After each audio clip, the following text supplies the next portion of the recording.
And if we could all rise for a blessing of the Torah.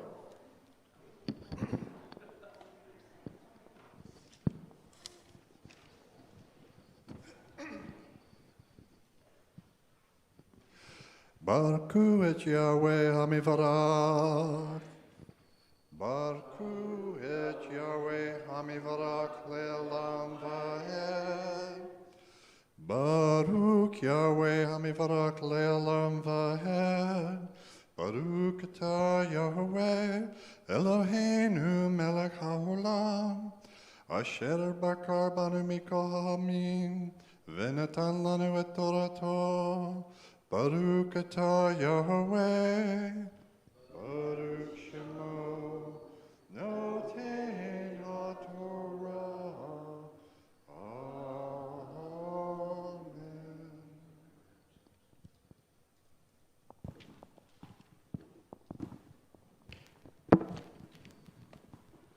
Parashah Vayikra, chapter 1.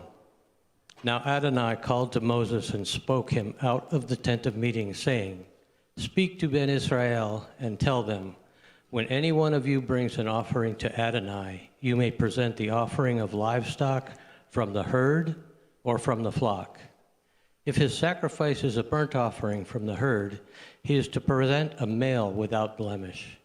He is to offer it at the entrance of the tent of meeting, so that he may be accepted before Adonai. He is to lay his hand on the head of the burnt offering, so that it will be accepted for him to make atonement on his behalf. He is to slaughter the bull before Adonai. Then Aaron's son, the Kohen, are to present the blood and splash it around on the altar. That is the tent at the entrance of the tent of meeting. He is to skin the burnt offering and cut it into pieces. The sons of Aaron, the Kohen, are to place fire on the altar and arrange wood upon the fire. Then Aaron's son, the Kohanim, shall arrange the pieces, the head, and the fat upon the wood that is on the fire, which is atop the altar. But its innards and its legs he is to wash with water. Then the Kohen should burn it all up as smoke on the altar for a burnt offering made by fire, a soothing aroma to Adonai. If his sacrifice is from the flock, from the sheep, or from the goats for a burnt offering, he should bring a male without blemish. He is to slaughter it on the north side of the altar before Adonai. Aaron's son, the Kohanim, are to splash the blood around on the altar. He is to cut it into pieces with its head and its fat. The Kohen should arrange them upon wood is on the fire that is atop the altar.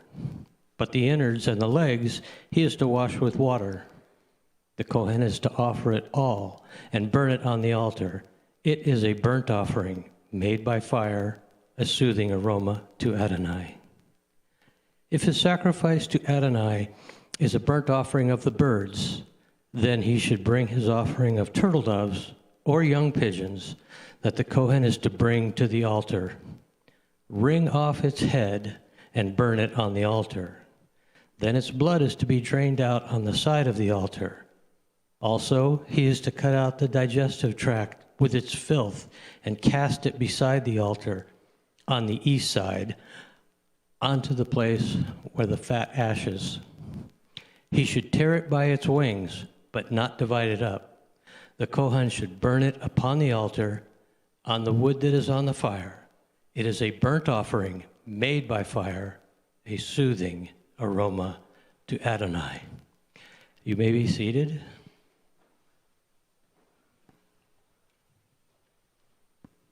We're going to read the other verses, but you may remain seated when we do it because we'll be talking about it at the same time.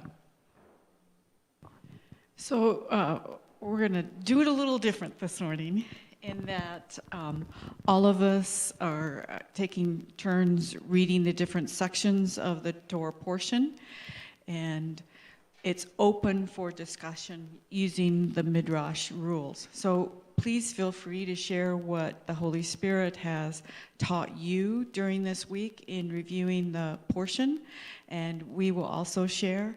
and it be a real midrash style of sharing this portion. So this is what this is about this week. You know, Ryan White wrote a book about Leviticus, and he said the title of the book is "You Lost Me at Leviticus."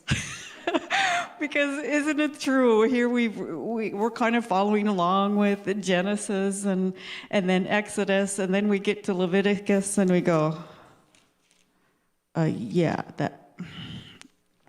How does this fit me? How does this fit my world right now? And why did God want sacrifices? But basically, it's an instruction book, right? It's an instruction book full of do's and don'ts, and it seems kind of like algebra to me. You know, I remember doing math and doing really well in math, and then we get to algebra, and they change numbers to letters. Like, that does not make sense to me. It was just totally foreign, and I remember, why do I need... Did you do that? Why do I need to learn algebra? I'll never use this. Why do I need this math? Well, we did. Later on, it was the foundation for all the other higher maths, right? Well, that's kind of like Leviticus. Where's Leviticus? It's in the middle of the Torah, right? There's 2 books before, it's in the middle, there's 2 books after. Must be a pretty good central book for us to understand.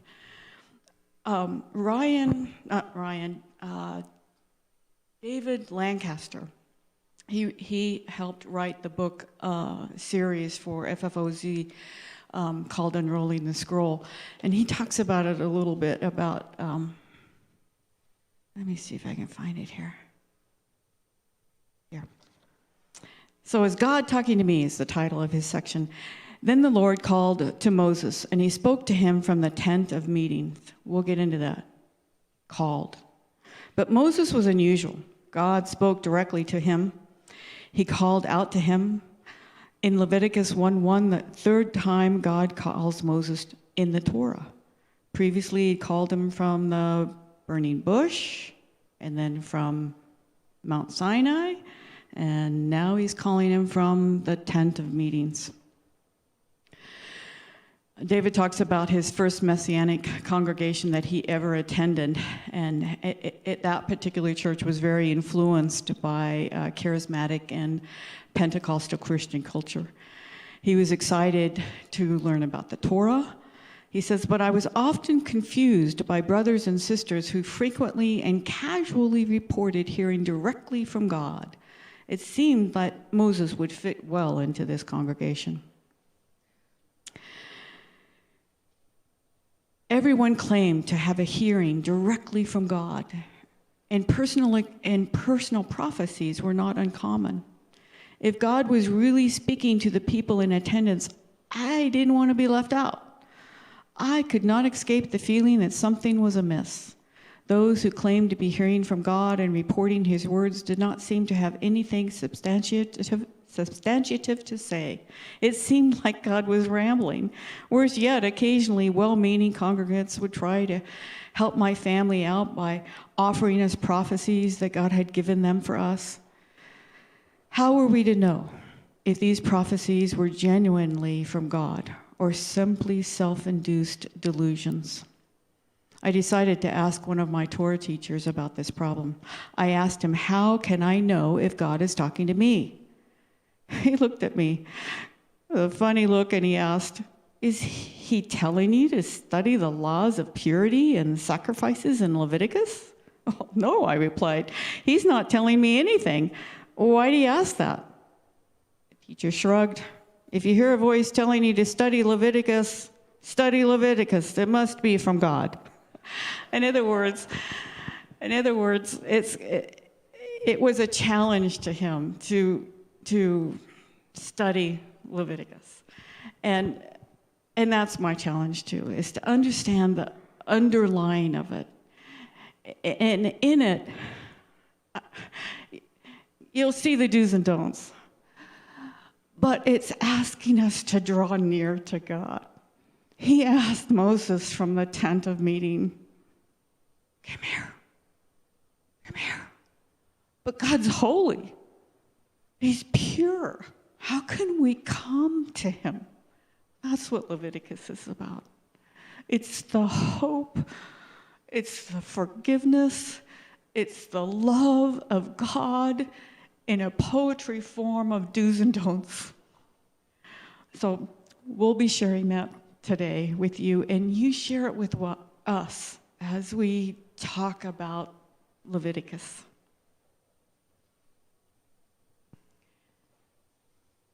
Am I reading?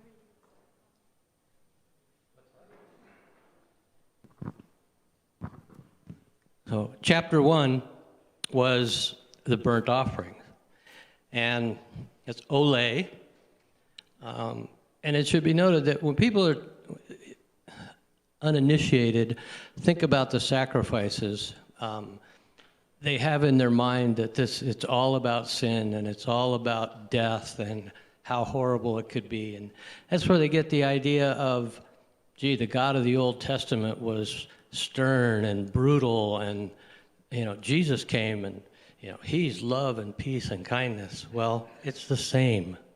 And these sacrifices, there's 5, and 3 are voluntary. You didn't have to participate. They were completely voluntary, and the burnt offering is one of them. It's not required. It's a gift that you were giving to Yahweh.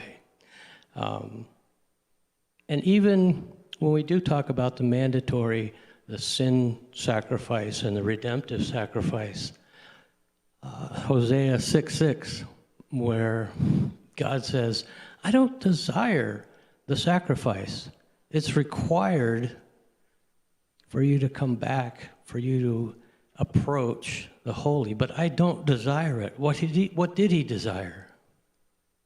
He desired obedience, because if we did it right, if we followed the instructions, or we followed his Torah, we didn't need this. There's some people say that, Leviticus is a book that Yahweh didn't really want to write. He wished that it just was unnecessary, but we made it necessary because of our sin nature. But he still provides us a way to come back, to be with him. Chapter 2.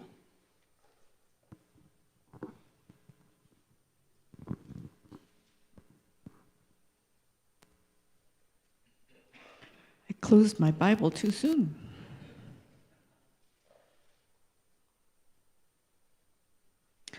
Matzah flour offerings. When anyone brings a sacrifice offering of grain to Adonai, his offering should be of fine flour, and he is to pour oil on it and put frankincense on it. He is to bring it to Aaron's sons, and he shall take from there his handful of fine flour and its oil and all its frankincense.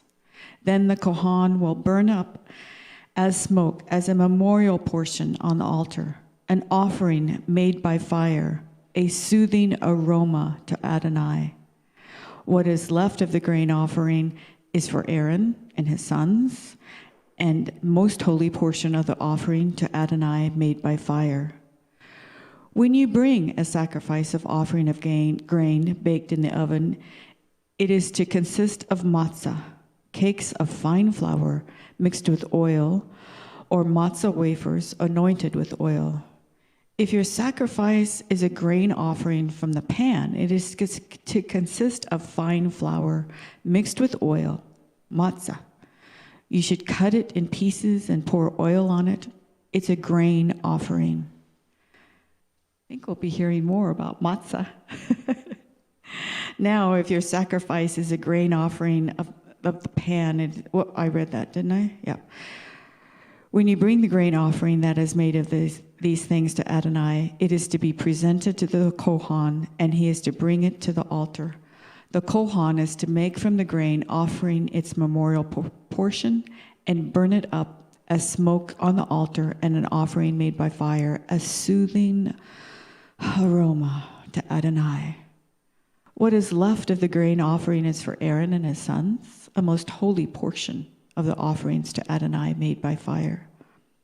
Every grain offering which ye present to Adonai should be made without hamath, for you are not to burn up as smoke any hamath, nor any honey as sacrificed made by the fire to Adonai. As a gift of first fruits, you may offer them to Adonai, but they are not to ascend for a soothing aroma on the altar. Also, you are to season with salt every sacrifice of your grain offering. You are to never allow the salt of the covenant of your God to be lacking from your grain offering. All of your sacrifices must be offered with salt. If you bring a grain offering of first fruits to Adonai, you are to present for the grain offering of your first fruits a fresh ears of barley, scorched with fire, crushed grains of fresh ears. You are then to put oil and frankincense on it. It is a grain offering. The Kohan shall burn it up as a memorial portion, part of the crushed grain and part of its oil, along with all the frankincense. It is offering made to the fire of Adonai. So what stood out to me here was, one, it was an offering to Adonai without leaven. So what does leaven represent? Sin. Doesn't that make you goosebumps? This is about a grain offering without sin. And the aroma of it with the oil. What does oil represent? Oh, Holy Spirit, right? And with the frankincense, the herbs, what a beautiful aroma that is. I'd like to hear from you too, and what came out from all of this. But again, it was voluntary. It was a sweetness that you brought to Adonai. So let's talk about it. You guys share what you've learned, and I'll share too. Is there anybody who would like to? We've got a microphone that we can bring around to you. One of the things that, when I was first exposed to this and the grain offering came up, what popped in my head was, the story of Cain and Abel. And so I had to dig into that and figure, well, if Cain brought his offering from the field and he was a farmer, wouldn't that be appropriate? But it wasn't a blood offering. So that confused me that, that this blood offering wasn't accepted by Adonai when Cain brought it. And when you dig into it, there's two schools of thought. One, Abel brought the best of his herd to offer it to Adonai. And they say that maybe Cain just brought the middle or what was left on the threshing floor or something. It wasn't that important to him. It wasn't the best that he had. The other thought is that it was their heart, that when Cain brought his, he was doing it begrudgingly or involuntarily. He wasn't excited about giving his best to Adonai. Yeah, all these offerings, a bull without blemish, a lamb without blemish. And that might not seem like a big deal to us, but my uncle was a cattle rancher.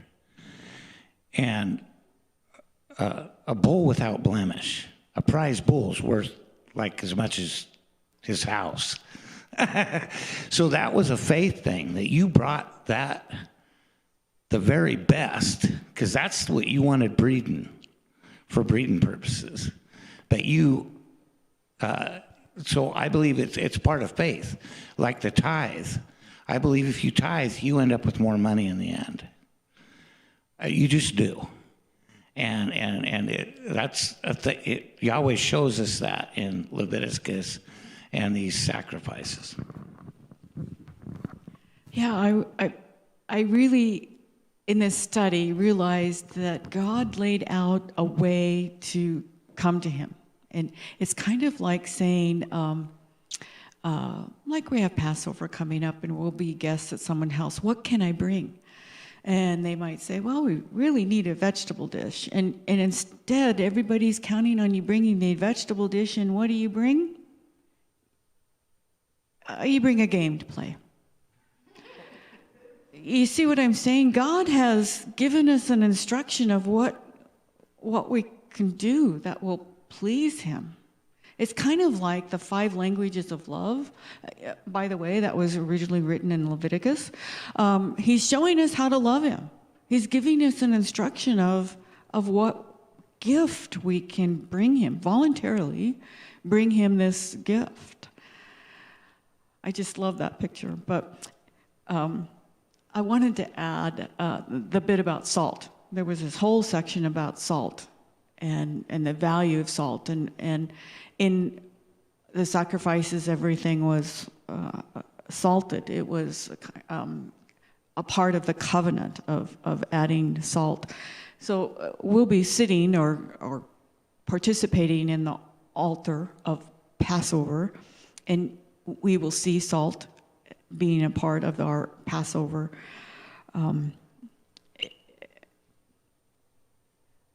When I was reading the scriptures, I started to tear because I thought about the vision of Christ's tears full of salt during his sacrifice for us. It's just the vision that I had of him being salting that covenant as well.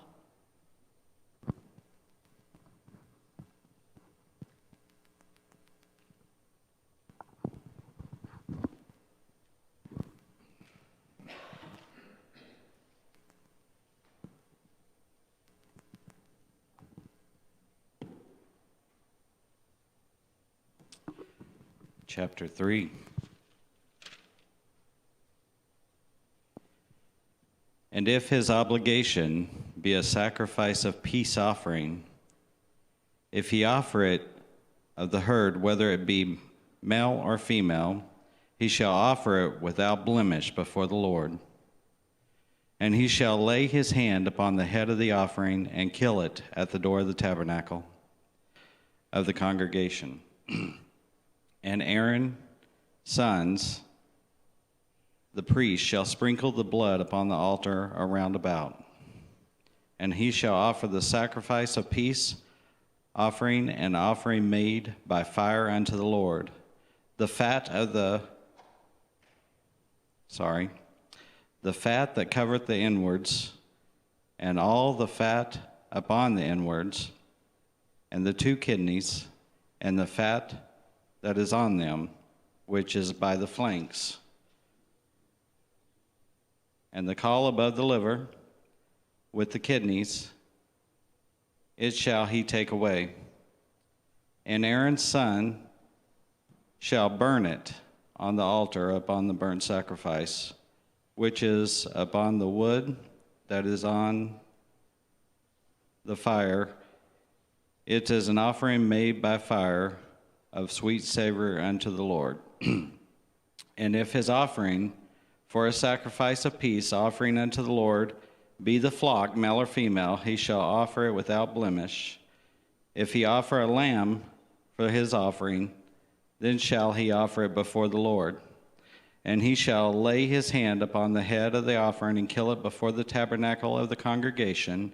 And Aaron's sons shall sprinkle the blood, therefore, round about the altar.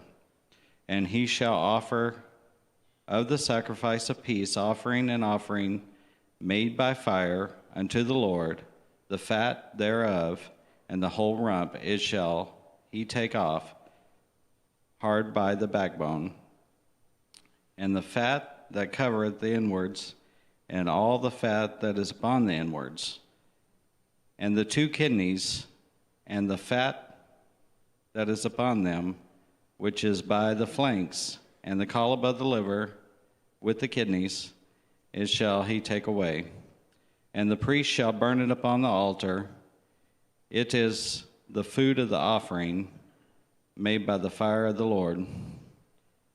And if his offering be of the goat, Then he shall offer before the Lord, and it shall lay his hand upon the head and kill it before the tabernacle of the congregation.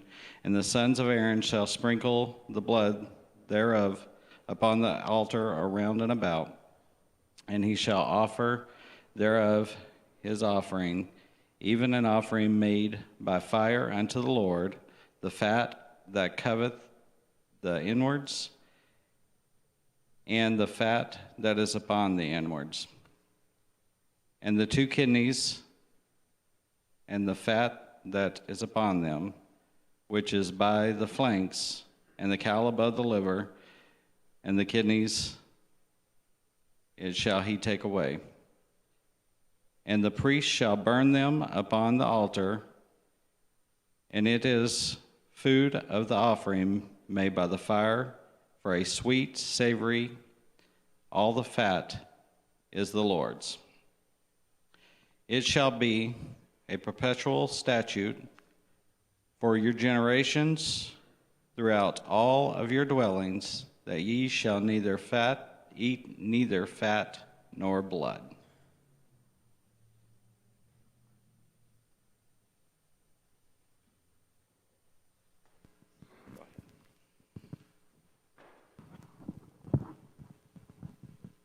So the peace offering, the Shalom offering, the well-being fellowship offering.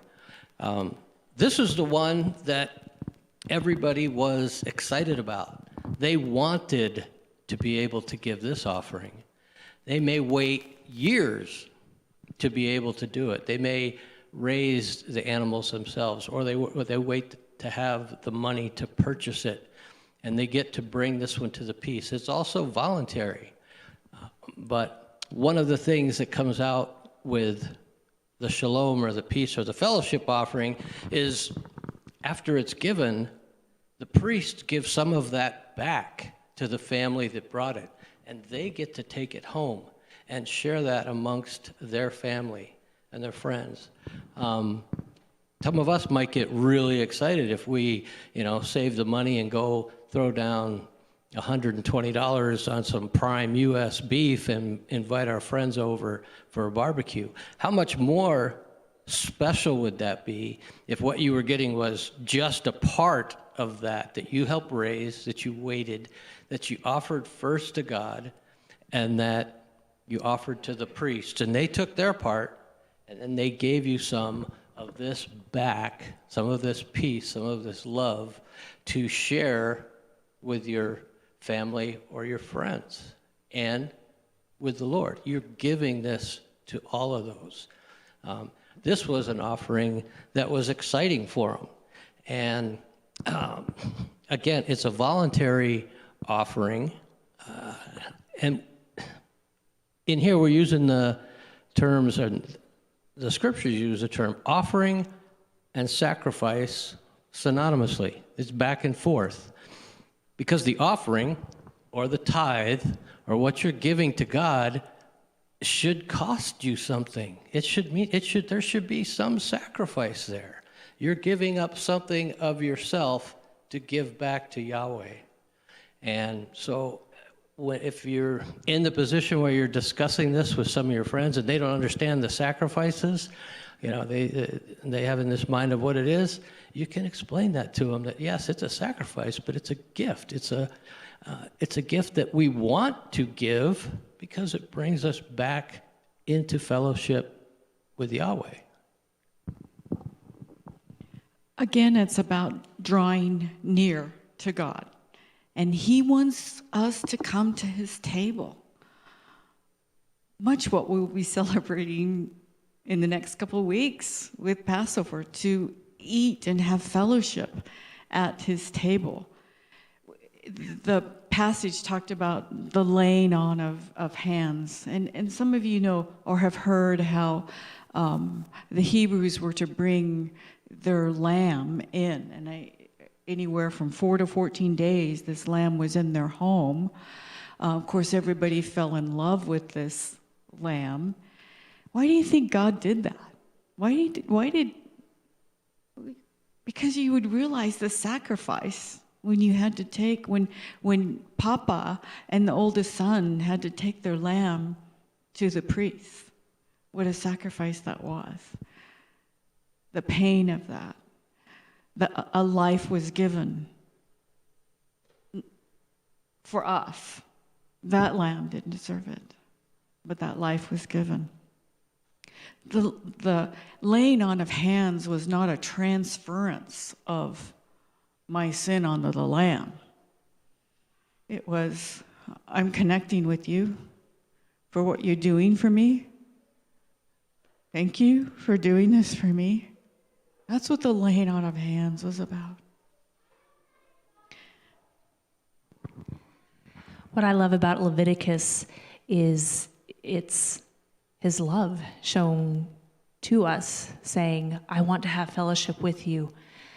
And it reminded me of what I'm trying to do with my own children in teaching them propriety and what is right and for her certain circumstances, what they should wear when they come and play for the congregation, or what they should wear to a formal meal, or what they ought to wear when they're playing a sport on the field. You know, there's specific things that need to happen and for the right circumstances. And I love this portion of Leviticus because he's laying out in a loving way, this is what you need to do to have fellowship. I think so many times in our modern world, we become numb to knowing what a true sacrifice is. We go through our daily activities and we say, okay, well, this is what we give to the church, and this is this, and this and this, but it just becomes what it is.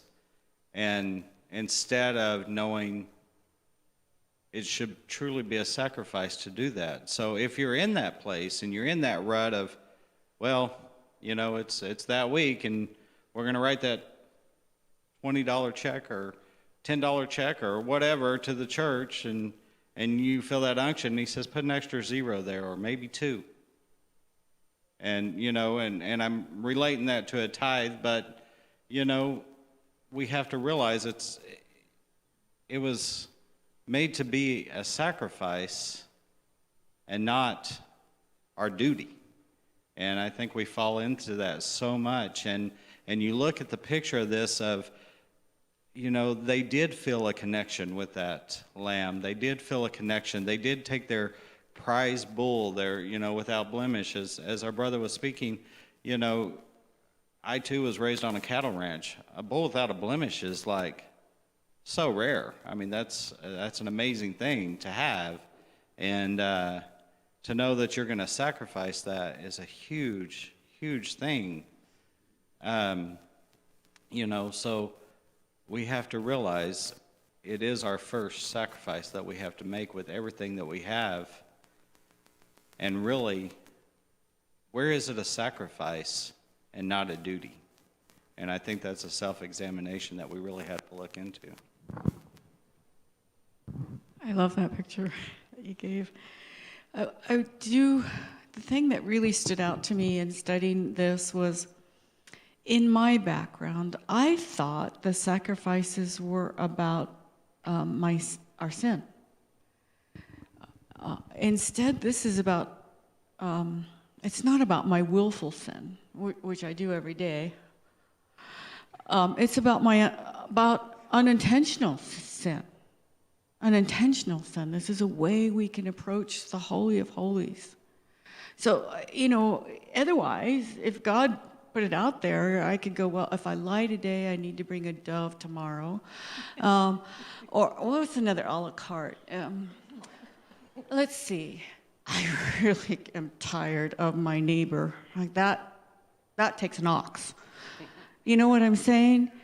God did not set up this a la carte system of this is what you do for your sin. Instead, this is what we do for involuntary sin. And then there was this big question mark. Then what do I do about my intentional sin? Where does that come in?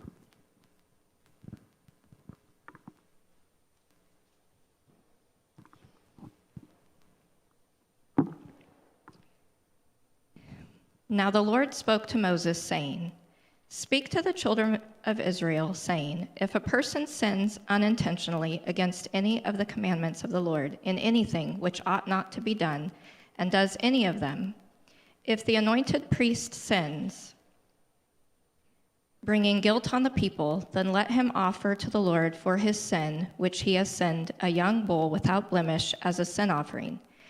He shall bring the bull to the door of the tabernacle of meeting before the Lord, laying his hand on the bull's head, and kill the bull before the Lord. Then the anointed priest shall take some of the bull's blood and bring it to the tabernacle of meeting. The priest shall dip his finger in the blood and sprinkle some of the blood 7 times before the Lord in front of the veil of the sanctuary. And the priest shall put some of the blood on the horns of the altar of sweet incense before the Lord, which is in the tabernacle of meeting. And he shall pour the remaining blood of the bull at the base of the altar of the burnt offering, which is at the door of the tabernacle of meeting. He shall take from it all the fat of the bull as the sin offering, the fat that covers the entrails and all of the fat which is on the entrails, the 2 kidneys and the fat that is on them by the flanks, and the fatty lobe attached to the liver above the kidneys he shall remove. As it was taken from the bull of the sacrifice of the peace offering, and the priest shall burn them on the altar of the burnt offering. But the bull's hide and all its flesh, with its head and legs, its entrails and waist, the whole bull he shall carry outside the camp to a clean place, where the ashes are poured out, and burn it on wood with fire. Where the ashes are poured out, it shall be burned. Now if the whole congregation of Israel sins unintentionally, and the thing is hidden from the eyes of the assembly, and they have done something against any of the commandments of the Lord in anything which should not be done, and are guilty, when the sin which they have committed becomes known, then the assembly shall offer a young bull for the sin, and bring it before the tabernacle of meeting. And the elders of the congregation shall lay their hands on the head of the bull before the Lord. Then the bull shall be killed before the Lord. The anointed priest shall bring some of the bull's blood to the tabernacle of meeting. Then the priest shall dip his finger in the blood and sprinkle it 7 times before the Lord in front of the veil.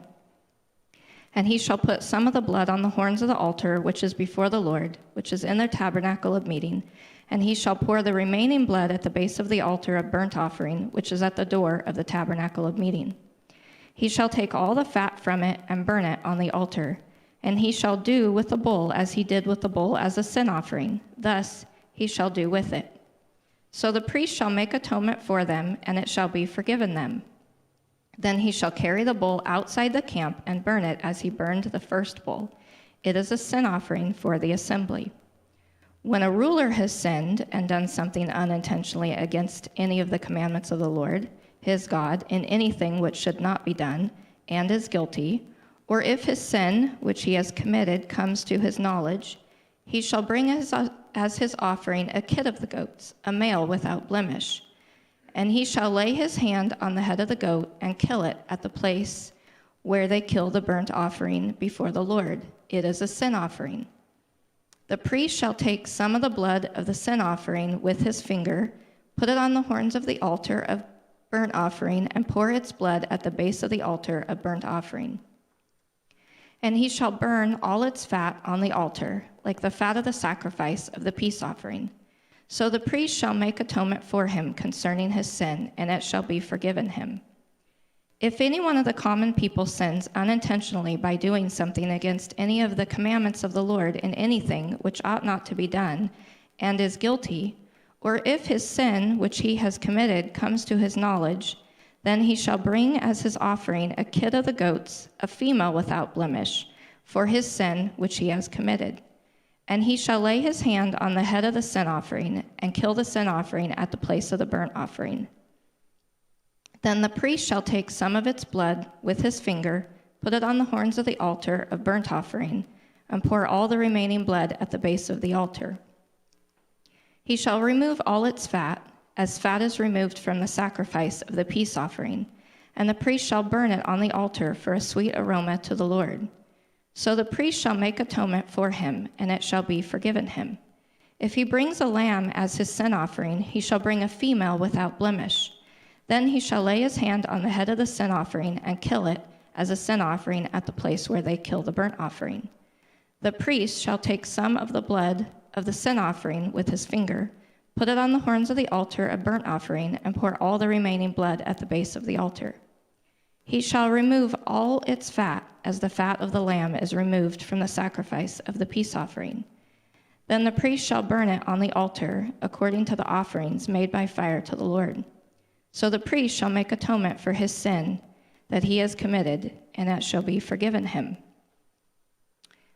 Now, I don't know about you guys, but my head is spinning just from reading that, and I'm thankful that that is not what we do anymore. And I want to share with you guys, my husband over there said just a minute ago, he was talking about how we become numb. And before this year, so 2019 and before, I had spent most of my 40 years pretty much on cruise control for the Lord. And I was asked when we got here this morning to read this, so it's kind of interesting that I would be up here talking about this, but I was not sacrificing anything for the Lord. I went to church. I was, pretty good wife, but gotten better.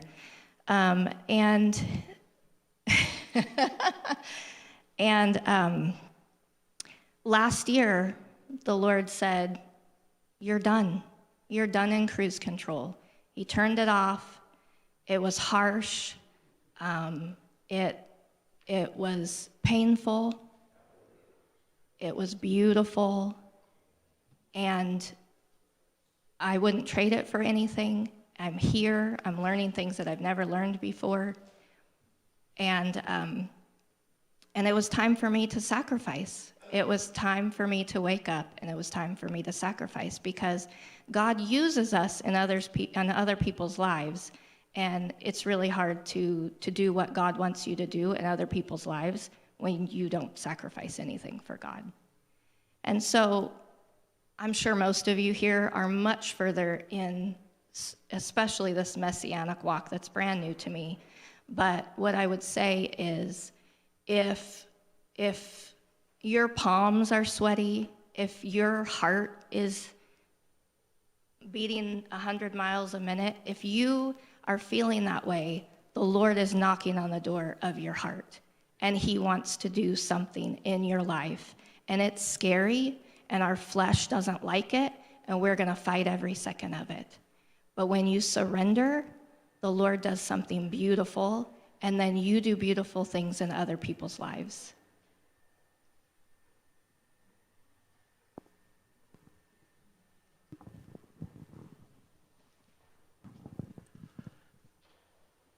Does anybody want to try to follow that?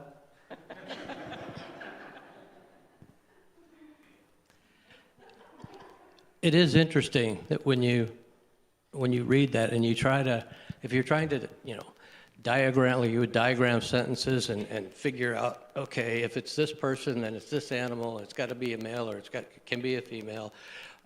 It was very specific, and it was individual. The priest had a certain thing that he had to do. A leader, boy, would we'd go into a food shortage if all our politicians had to bring a sin sacrifice. There wouldn't be enough. Yes, we're on YouTube. That probably got cut off.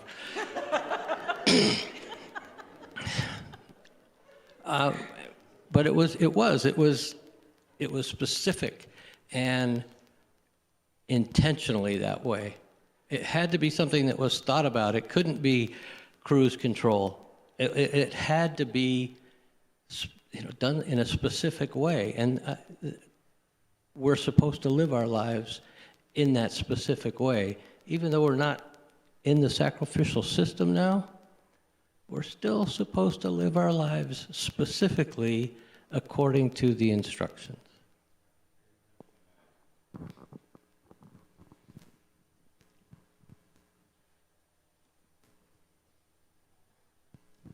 Leviticus 5.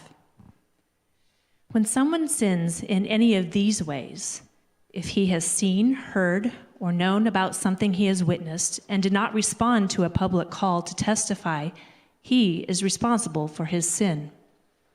Or if someone touches anything unclean, a carcass of an unclean wild animal, or unclean livestock, or an unclean swarming creature, without being aware of it, he is unclean and guilty.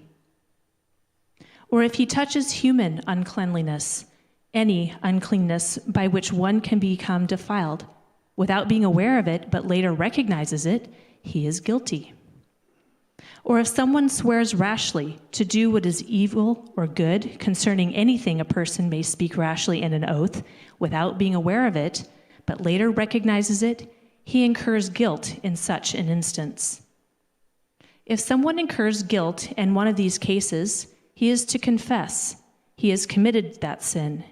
He must bring his restitution for the sin he has committed to the Lord, a female lamb or goat from the flock as a sin offering. In this way, the priest will make atonement on his behalf for his sin. But if he cannot afford an animal from the flock, then he may bring to the Lord 2 turtle doves or 2 young pigeons as restitution for his sin, one as a sin offering and the other as a burnt offering. He is to bring them to the priest, who will first present the one for the sin offering. He must twist its head at the back of the neck without severing it. Then he will sprinkle some of the blood of the sin offering on the side of the altar, while the rest of the blood is to be drained out at the base of the altar. It is a sin offering. He must prepare the second bird as a burnt offering, according to the regulation. In this way, the priest will make atonement on his behalf for the sin he has committed, and he will be forgiven. But if he cannot afford 2 turtle doves or 2 young pigeons, he may bring 2 quarts of fine flour as an offering for his sin. He must not put olive oil or frankincense on it, for it is a sin offering. He is to bring it to the priest, who will take a handful from it as its memorial portion and burn it on the altar along with the fire offerings to the Lord. It is a sin offering. In this way, the priest will make atonement on his behalf concerning the sin he has committed in any of these cases, and he will be forgiven. The rest will belong to the priest, like the grain offering. Then the Lord spoke to Moses, "If someone offends by sinning unintentionally in regard to any of the Lord's holy things, he must bring his restitution offering to the Lord, an unblemished ram from the flock, based on your assessment of its value in silver shekels, according to the sanctuary shekel, as a restitution offering. He must make restitution for his sin regarding any holy thing, adding a fifth of its value to it, and give it to the priest. Then the priest will make atonement on his behalf with the ram of the restitution offering, and he will be forgiven. If someone sins and without knowing it violates any of the Lord's commands concerning anything prohibited, he bears the consequences of his guilt. He must bring an unblemished ram from the flock, according to your assessment of its value, as a restitution offering to the priest. Then the priest will make atonement on his behalf for the error he has committed unintentionally, and he will be forgiven. It is a restitution offering. He is indeed guilty before the Lord." When I was first learning about the sacrifices in Leviticus, it sure looked like a list of do's and don'ts. Do this, do that. Very instructional, very didactic. And as I said earlier, I began to see it more as a loving way of saying, hey, this is how you can have fellowship with me. And the more I looked at it and realized, I touch bugs every day. I change diapers. I do a lot of this stuff that I'm just not going to be able to avoid. It began to dawn on me that it's less about the do's and don'ts, and it's more about humility.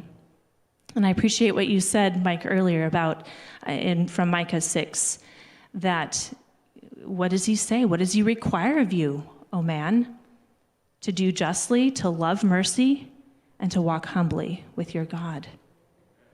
This reminds me that I need to walk in a state of humility each and every day, because there are many things that happen unintentionally. He's provided a way for that because he wants to have fellowship. But it reminds me to walk humbly.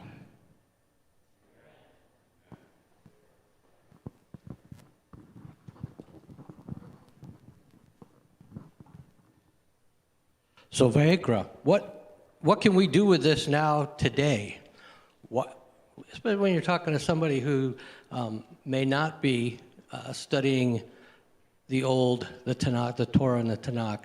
What can you do with this when they think that, well, those sacrifices, those were ancient, they don't apply now. They don't really have any meaning now. There's no temple. These things aren't going on. These sacrifices, these offerings were central, and they were very important for people to be able to come close to Yahweh. And they were known worldwide. The people that didn't believe in them, they still knew what the Hebrew people were doing in the temple and their sacrifices. And it's because of that. If there was no sacrifice, if this hadn't have ever taken place, when John said, "Behold, the Lamb of God who takes away the sin of the world," what would that mean? It's a lamb. Would it have anything to do with sacrifice if there was never a sacrificial system? The sacrifices give us perspective on what Yeshua did for us. And internalizing that and spreading it out, Yeshua's sacrifice compared to all the animals that went before, so massively bigger. So massively bigger. Thank you, Father, for the time that you've given us to scratch the surface of your system. Thank you for the people that are here that participated. In Yeshua's name, amen. About 7.5 minutes to fellowship before we start over.